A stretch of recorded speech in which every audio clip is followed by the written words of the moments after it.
Okay, so this is for a 3-pin Megadesk, and if you want to hook it up to your Companion, you're going to get a 3-pin cable and a 2-pin cable. You'll probably want to start with a 2-pin because you're going to need to solder it. So what you can do is cut off one end, strip those a little bit, and then you're going to solder those on SCK and Miso. So those are kind of in the corner here. And you can stick them through a little bit, maybe pre-tin them, bend them over. You can solder them from the back once those are sticking through. It's kind of up to you how you want to solder that. So you'll have those two. Don't worry about which go where.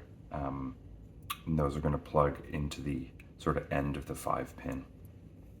And if you have swapped those, you can just fix them in ESP Home. So you can swap the pins for TX and RX, so it's not super critical. What is super important and what will blow up your board is the polarity matching here. So red plus, red plus. The red is sort of irrelevant. The color has to match. So in this case, I've got these 3 kind of monochrome colors. So maybe I'll go with gray on the positive. So if I stick that there, so the gray is pin 1 or by the red plus, all that really matters is that the gray goes on red plus. So in this case, I'm going to flip it here.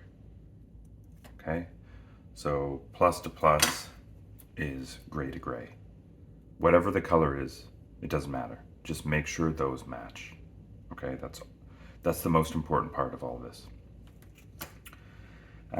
So you'll have those soldered. You can, fire this in your case. So it's going to go here, and you'll tuck the cable through this slot. If you need to widen that slot, you can just take a set of snips and just kind of widen it however much you need. And then your last connection is your cable that comes with Megadesk. And in this case, it is going to be red goes to red. And that will power it. And that's it. That's your connection. You can flash it with the USB-C using ESP Home. You can have both connected at the same time, so the desk powered up and working, as well as plugging it in. I would just say, only program it. Only leave that connected when you're programming it, unplug it afterwards. I do recommend sort of having your desk powered off, hooking up everything, so plugging in the Megadesk connector, having this powered up, and then plugging the desk into the wall. If you have power going to the big brick that comes with it, and you plug this in, you might hear a little spark. That's fine. I've done it a couple times myself, and nothing's damaged. Otherwise, that's it. You're good to go.